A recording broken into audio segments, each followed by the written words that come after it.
Mr. President, thank you for joining us. How are you? I'm well, I'm strong, as are our people. Sometimes a little bit sad when we have some attacks, and each day proud of our soldiers and of our army. Oh, and of course, first of all, I'm proud of our people. Can I take you back to almost a year ago and the start of the war? Could you tell us what you remember about the night that the Russians were coming? Складна була ніч, і це абсолютно факт. Я пам'ятаю дружину, сім'ю, і це, як, знаєте, як фотографії свого життя. Тобто ти фрагментарно пам'ятаєш деякі речі, а потім почався довгий день, який не закінчився і не закінчився до цього дня. Тобто я пам'ятаю вночі вибухи, дзвінки, і я сказав: збирайся, ти повинна зібрати наших дітей і розповісти їм все, що відбувається, і бути готові, тому що буде небезпечно в президентській резиденції, там, де ми жили тоді. І це зрозуміло, чому війна почалась. І ось і все. І я буду тут, на Банковій, з того дня, з тієї ночі. Я приїхав сюди, я був першим, і потім почала з'їжджатися вся наша команда, і ми почали працювати. І з того дня, like I said to you already, that from that period, from those days, this day began this long day. How close were they to you? Some suggestions they were just 2 kilometers away. Чесно кажучи, ніхто точно цього не знає, якщо чесно. Давайте будемо відвертими. Працювали ДРГ-групи, якихось людей затримували в цьому кварталі, в кварталі урядовому. Це кілька кілометрів. Одну групу начебто затримали десь у парку біля Верховної Ради України. Але, дивіться, знаєте, було багато розвиток і багато різних розвиток. Говорили, як мені потрібно дуже швидко пересуватись, поїхати, тому що багато груп працює навколо будівлі Банкової і в урядовому кварталі. І тому треба робити ті чи інші кроки. Якісь люди були на під'їзді до Києва. Послухайте, для мене це така просто частина війни. Скільки таких людей було і скільки замахів, не вірте, коли кажуть хтось, це були десятки разів, тощо, я не знаю. Я не знаю, може якісь спецслужби знають краще. Here we are almost a year later, and we're hearing about tanks. You need them fast. A deal is being done this week. What can you tell us about it? Ситуація з танками. Ми повинні з вами просто розуміти, тому що не можна просто дати танки або не давати. Питання в тому, що це дасть нам. Що це дасть? Довгий час ми говоримо про броньовану техніку, з якою у нас дефіцит. Дефіцит в порівнянні з Росією, з їх великої кількості. У нас не такий дефіцит в порівнянні з іншими країнами Європи, скажу вам відверто. Але в порівнянні з тисячами танків, які є у росіян, у нас набагато менше. Танки, БМП, БТР, бойові машини, багато всього потрібно. І тому нам це потрібно зараз і відповідна кількість. Немає сенсу сказати, щоб якась провідна держава сказала: ми даємо Україні танки, ми їх підтримуємо, ось вам 5 танків. Що нам з ними робити? Ми не можемо комплектувати наші війська. Ми не можемо відправляти на навчання заради 5 танків, тому що це танки іншої компанії, іншої держави. Як ми потім будемо ремонтувати ці 5 танків? Для цього потрібно ремонтний хаб, тобто facilities. Да? І тому це не підходить. Тому проти 1000 танків Росії, ви повинні зрозуміти, ми паралельно будуємо якусь кількість танків. Ми ремонтуємо свої танки. Я не готовий говорити про це дуже детально, тому що вони б'ють по нашим тим чи іншим логістичним центрам. Ви розумієте мене прекрасно. Тому нам потрібно зараз 300-500 танків. І ось чому я так до цього відношу. Танки потрібні для наступальних дій по нашій землі, на нашій землі. Броньована техніка потрібна, щоб захистити наших людей. Ну, But tanks are coming.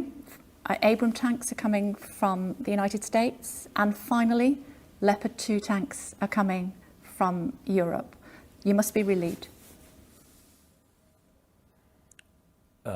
Ще ні. Щойно. Шольц? Тільки що? Ну, у мене з Шольцем буде розмова. Ось зараз прес-секретар сказав, що щойно Шольц, канцлер Шольц, підтвердив, що дасть леопарди. У мене зустріч одразу з ним розмова по телефону одразу після нашого інтерв'ю. Я дуже радий, хочу подякувати Німеччині. Я дякую Британії і дякую Сполученим Штатам Америки за те, що вони прийняли такі рішення. Але я вдячний в цілому світу за підтримку України. Але якщо ми говоримо відкрито з вами і чесно, то кількість танків і термін, коли вони можуть до нас доїхати, мають невід'ємну, а важливу роль в порівнянні з тим, що прийнято рішення. У нас є зброя, по якій було прийнято рішення, а вона досі не доїхала. Буває, місяці їде ця зброя. Розумієте? І я не говорю, що хтось винен в цьому. Я просто говорю, що полегшення, відповідаючи на ваше питання, полегшення настає тоді, саме тоді, коли те, що партнери дають, воно починає працювати на захист нашої армії.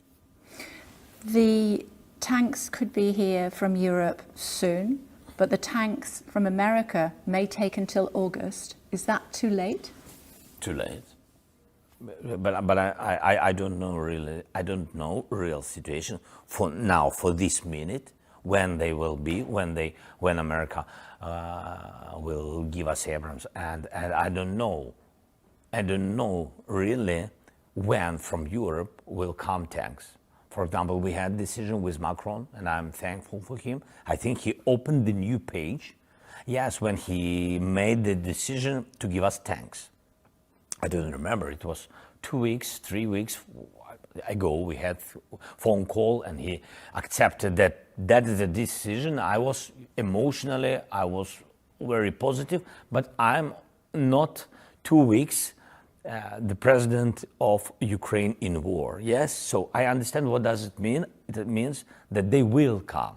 And still, we didn't get them, of course, because training missions and it's a, you know, that's why, who knows when the tanks, for example, Leopards 2, will be in Ukraine. Who knows it? Nobody knows. For today, of course, we'll know in some, days, in some weeks, but totally, that is the big problem. Do you understand Germany's reluctance up till now to let you have Leopard tanks? Ну, я думаю, що Німеччина емоційно, незважаючи на те, що вона зробила багато кроків щодо зміни своєї політики по відношенню до України, а це значить, що вона змінила політику по відношенню до Росії або до Кремля в цілому. І вона почала з Air Defense системи, і я їм дуже вдячен. Це був прорив для нас. І багато різної іншої техніки.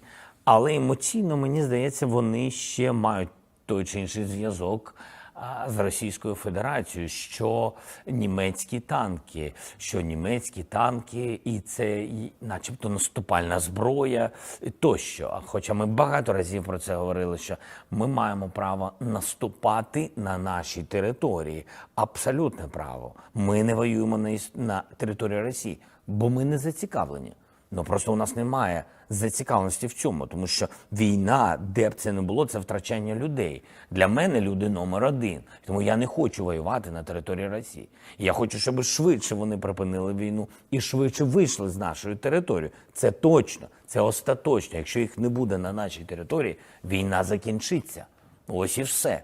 Тому що люди важливі. Is it fair to say? І тому німці, I'm sorry, тому німці вагаються, що це наступальна зброя. Вагатись не треба, не потрібно, і не потрібно цього боятись. Але тут є ще раз той нюанс. Якщо ти вирішив надати вже нам танки, я тобі вдячен. Ми всіх працювали над тим, щоб німці погодились. І нехай просто сприймуть словами і дуже по-чесному. 5, 8, 10 танків, вони не вирішують питання на полі бою. Тому що це не політика. І ще раз, це про конкретні результати на полі бою.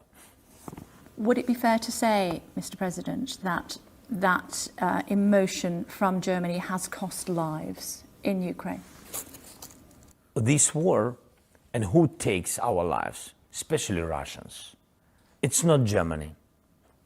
This war, it's not about Germany, not about France, not about Britain, not about everybody, not about USA, all these Russians narratives that this war, that means that USA fighting on the territory of Ukraine with Russia, or NATO is fighting. That is their narratives. It's not mine because it's not truth. I have no narratives because I think that this more short way to the people, to society, just to speak very, very honestly and pragmatic. And so I'm very honest and pragmatic with Germany. I'm really thankful for decision, but if it's about some tanks, don't give us. That's true. But emotionally, it's not correct that they take the lives of our, no. The opposite thing, I don't know if it's right in English, I'm very sorry, and that's why, so I think that they support Ukrainians. So many people of our, it's a pity because of this war, a lot of our refugees are now in Germany and they help them, so that is important. Mr. President, there's talk of a Russian surge coming soon. When do you think that might be, and how prepared are you? Ми бачимо 6 днів вже посилення як на півдні нашої держави, Запорізький регіон, так само і на сході нашої держави. Ми це бачимо. Ми це бачимо і на Лиманському напрямку, ми це бачимо на лінії Харківської області і Луганській, і ми це бачимо в Бахмуті вже давно, і там ми бачимо Вугледарський напрямок. Тобто, дивіться, ми бачимо кілька днів накопичення і більш потужні удари і наступи. Вони накопичують, вони продовжують це робити. Може бути кілька хвиль, і це правда, наступальних дій, залежить від міцності нашої, залежить від того, наскільки ми спроможні стримувати такі речі. І ви повинні розуміти, як це відбувається. Ми ж не просто стримуємо. Вони йдуть, наприклад, на Сході, вони втрачають велику кількість людей. Ну, просто неосяжно. Їм все одно. Ну, тобто вони не рахують людей. Факт. Ми рахуємо їх людей. І то у нас немає прям точних цифр, скільки їх загинуло більше. Але тих, кого ми реально бачимо і рахуємо, ми вже бачимо там тисячі людей. І вони їх просто кидають і кидають, кидають і кидають. Ось що ми бачимо. Тому наступ у них спроможний з будь-якого напрямку, це правда. Просто в деяких напрямках вони будуть використовувати більше людей. Як результат, буде більше трупів. I was very privileged to meet your wife recently when she came to London, and when we were talking, there was an air raid siren next to your son's school. She was obviously very anxious. When that happens, she's a mother, she's not the wife of the president, and you're a father, not just the president leading your country in war. War rips families apart. A lot of young Russian boys are being sent to their deaths as cannon fodder. What's your message to their parents? Ви знаєте, мені здається, що про це можна довго говорити. І я дуже намагаюся дуже часто в своїх зверненнях вечірніх, знаючи картину, що, наприклад, 500 людей ворога сьогодні було вбито. І це молоді люди. І я дуже намагаюся часто давати сигнали, і вони були абсолютно різні. Спочатку я дійсно не розумів, я звертався до батьків, я розмовляв з ними російською мовою.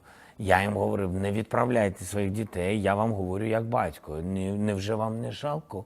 Невже вам не жаль? Ви ж воюєте не на своїй землі, ви воюєте не за своє, не за свої домівки. За що ви воюєте? Ви просто воюєте на нашій території, і люди вас не зустрічають. Подивіться, з квітами. Все це брехня, вас ніхто тут не чекає. Люди вас зустрічають зі зброєю. Як можна відпустити дитину, розуміючи, що вона загине, забираючи чуже? Тобто ви, відпускаючи свою дитину, ви вже робите з неї злодія. І це злодійство. І це вбивство. Це не захист, не самозахист. Це вбивство. Спеціально направлене вбивство. І за це все прийдеться відповідати. І якщо будуть в полоні, одна відповідальність, або буде відповідальність перед Богом в будь-якому випадку. Але вони залишаються молодими на цій землі через амбіції президента Путіна. Однієї людини. I do want to ask you a little bit more about your family. Yeah. I also want to ask you about your relationship with Boris Johnson. But before that, may I ask you about peace talks, Mr. President? Under what circumstances would you consider peace negotiations? Ви знаєте, і на сьогодні мирних переговорів з Росією немає, тому що ви, напевно, правильно зараз сформулювали мирні переговори з Росією, тому що ми не розуміємо, хто це, з ким вести перемовини, про що перемовини, які перемовини. Вони на сьогодні злодії, які прийшли і вбивали, гвалтували, ось що вони робили. Вони не хочуть ніяких розмов, і це було до початку вторгнення. Президент Путін вирішив це. Я впевнений в цьому, що Україна – це перший крок на його шляху. Я впевнений, що він займається саме великою війною. І те, що весь світ сьогодні допомагає Україні, а він думає не про це. Він думає, зараз не виходить в Україні, але ми почекаємо, світ не буде об'єднаний, всі втомляться, а я піду далі. Але після України будуть далі, будуть інші держави, якщо ми не зможемо стримати. Я вважаю, що ми зможемо, нам допоможуть, і ми їх переможемо. Я вважаю, що він в іншому інформаційному полі живе і не зовсім розуміє, що відбувається у нас на полі бою. Ось що я вважаю відбувається. Тому і роки до цього він не хотів ніяких перемовин. Він просто, вибачте, морочив голову, як це сказати. Йому вони не потрібні, бо він не хоче миру. Він може затягувати процеси. Вони робили меседжі щодо перемовин тільки в ті часи, і у нас в цьому є доказ, коли їм потрібно було на полі бою перегруповання, коли вони несли великі втрати і говорили, ми хочемо миру. Це брехня. Ми бачили, як вони говорили, хочемо миру. І в ніч в цього сигналу, і в ніч вони робили атаки ракетами. І це докази. І вони всі є, і все це зафіксовано. Тобто у нього немає цілі. Якщо у російської сторони немає цілі, то для чого говорити, в принципі, про будь-який діалог? І друге, це у нього немає цілі. Ми будемо вірити, що коли Росія відійде на свою територію, вони визнають свої великі помилки, і це будуть інші люди при владі Російської Федерації. Ми сусіди. І тоді нам прийдеться розбиратися з цією ситуацією. Тоді, напевно, це буде можливо. If you can't sleep at night and are alone with your thoughts, do you ever wonder what might happen if you were in a room alone with President Putin? Would that help at all to resolve this war?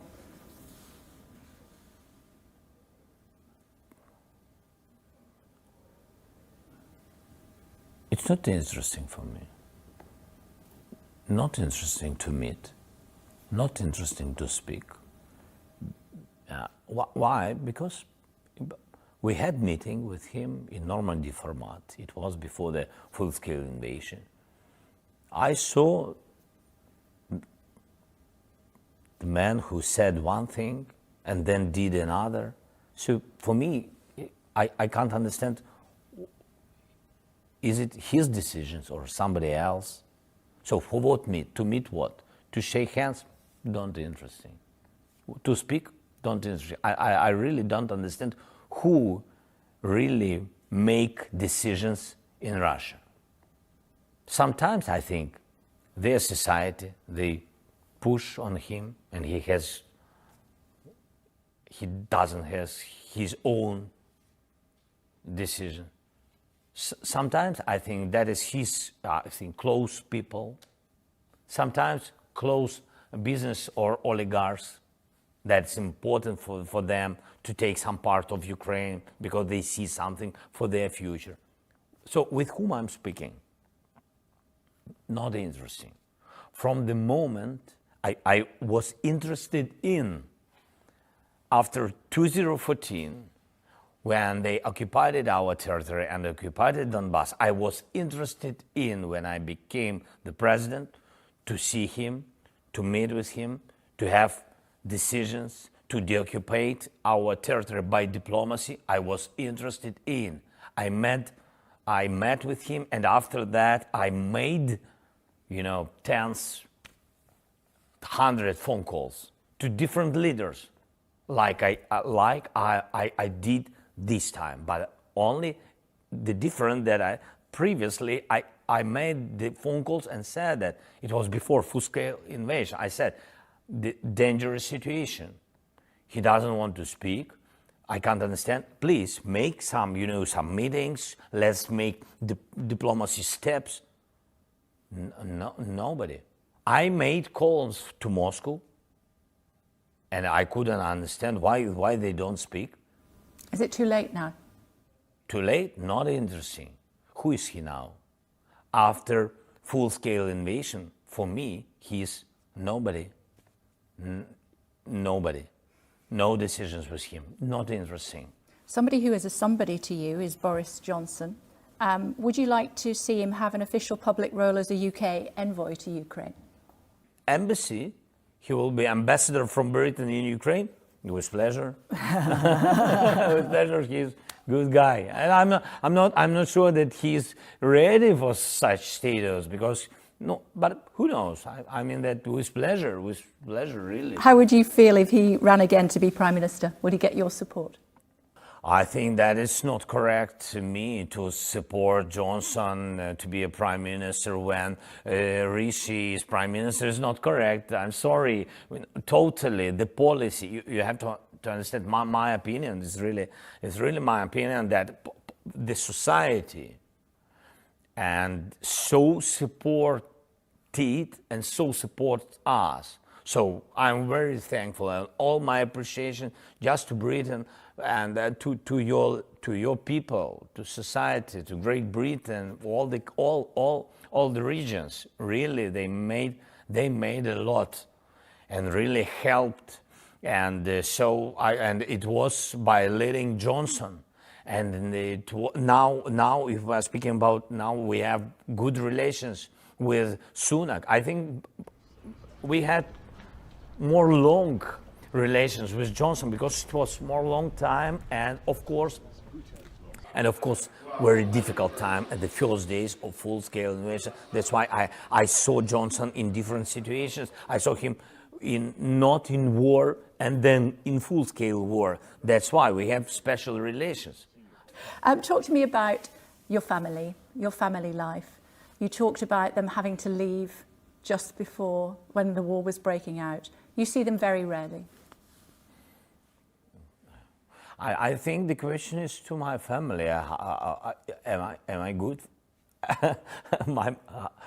Like father, their attitude to me. I think it's also not.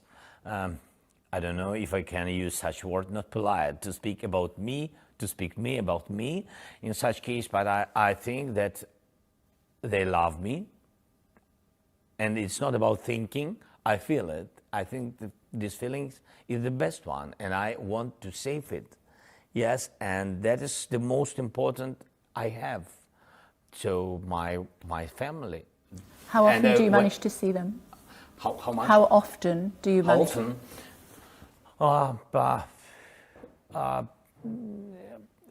Often my wife than my children. It's a pity that I can see my children, once per. Now it's oftener than from the very beginning. Last 2-3 months we have once per 10 days. I can see my children 1 per 2 weeks. I see, have some food, have some talks, and I can see my daughter because she's a student from this year, and that's why I often see her than my son. He's a small guy. He's just young. He's just young. He's 10 years. Yeah. So What do you some talk days. about?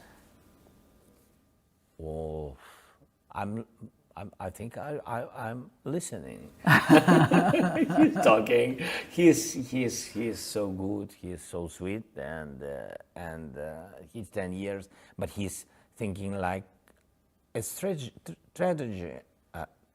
tragedy for all our families. I mean that through Ukraine, because all our children, adults, and all of them, they speak about war. They speak about when we will win. They know it exactly. It's better than they know, better than me, I think. When you will win the war. Yes, they will win tomorrow, and it's about our children. And they know everything, about what's going on. We need tanks. What the chancellor, he's waiting. We have to push. We don't have F-16. We have to push them. So it's very interesting. I mean that, but it's interesting. And from one side, from another side, like I said to you, it's tragedy that they speak about it, not about children's, not about their games between each other, not about soccer. Yes, no dialogues about soccer. So that is the difference. But we will change this situation, I think. Soon. Can I ask you about your previous life when you were an actor and a comedian? Вчера пошли с другом на дискотечку. Во. Там видели прекрасно. Now you're a wartime leader. How do you bring that sense of humour that you undoubtedly have to your colleagues in order to keep up their spirits? I never lost my sense of humor. I think when people lose it, they lose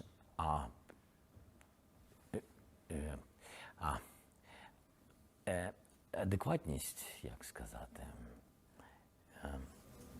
The state of mind, the sober state of mind, yeah. I think so. Yes, you have to concentrate and be very serious, not during months. You have to do it in very important moments, in very difficult decisions. You have to be clever, and you have to be adequate, and you have to be brave, because you are the leader. That's it. It's very important. It's not interesting what you feel. You have to do it, and you have to change. If you feel that you can't, you have to change very quickly. Not to run, stay, change, and make decisions. That is very important, and very important to make decisions quicker than enemy. That is very important. Not to think. It's not about philosophy or something like this. You have to make decisions. I think that is steps to the big victory. Small steps, small victorious steps, small steps each day. Each day you have to wake up and think what we'll do today to make this victory closer. That is very important, and that's why. But to be adequate, you have to sometimes, yes, in the night, have some, 15 minutes to think about, to speak with children by phone, something like this, to not without any crying, that it's so difficult and very huge to lead the country, without all these things. It's not, I think you will find some people who will tell about you, like in social media, etc. Yes, without them, without it. You have to be strong, and that's why humor, sense of humor shows when you can joke, sometimes, of course, shows that you are okay, that you are strong, that you control the situation. It's very important to control the situation. That's it. Nobody can make decisions without you, because then the result. So that the result depends on you. Yeah. So that's why you have to concentrate, and humor makes you human.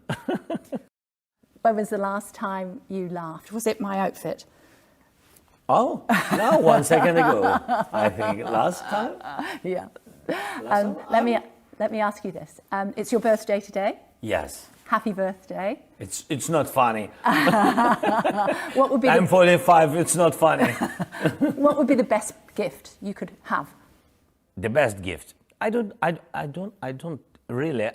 like, that I had everything before my presidential time and before this war. And so I will not be surprised if we are speaking about some things, some some material things. It's not interesting. Yes. So, of course, if our soldiers can today deoccupy some little village, it will be great, because it's so difficult. It's so difficult. Like they go 100 meters, 500, 300, and then 300 back, and then 500 forward. So for me, the best present is walking forward. That's it. Thank you. And thank you.